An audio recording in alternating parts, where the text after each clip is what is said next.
Gun laws are a constant topic of discussion. States across the country are always examining their regulations. North Carolina is one such state. For years, it has allowed open carry of firearms. Citizens can carry handguns in plain sight without permits, as long as they are legally allowed to own firearms. Recently, Florida made a significant change. It adopted what is called open carry. Law-abiding citizens can openly carry a handgun without a permit. Critics predicted massive increases in gun violence, but data from North Carolina and other constitutional carry states shows no significant spike in gun-related crimes. The evidence suggests law-abiding carriers are not the source of crime problems.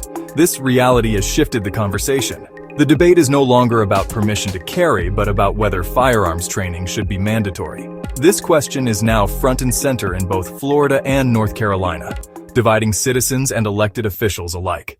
What does comprehensive firearms training actually involve? It starts with fundamental safety rules. Never point the weapon at anything you don't intend to destroy. Keep your finger off the trigger until ready to shoot.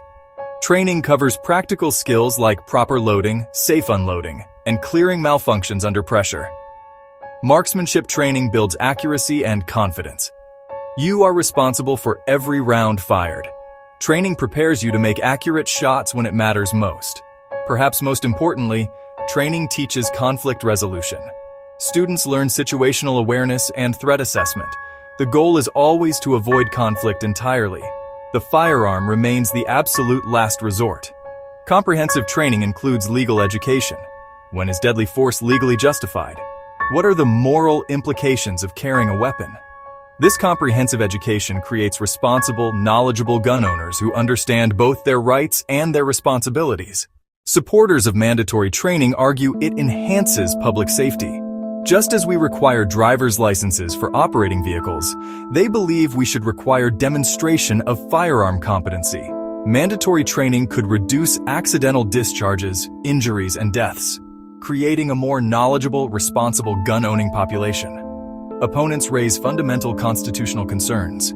They argue the Second Amendment guarantees the right to bear arms, and that this right shall not be infringed.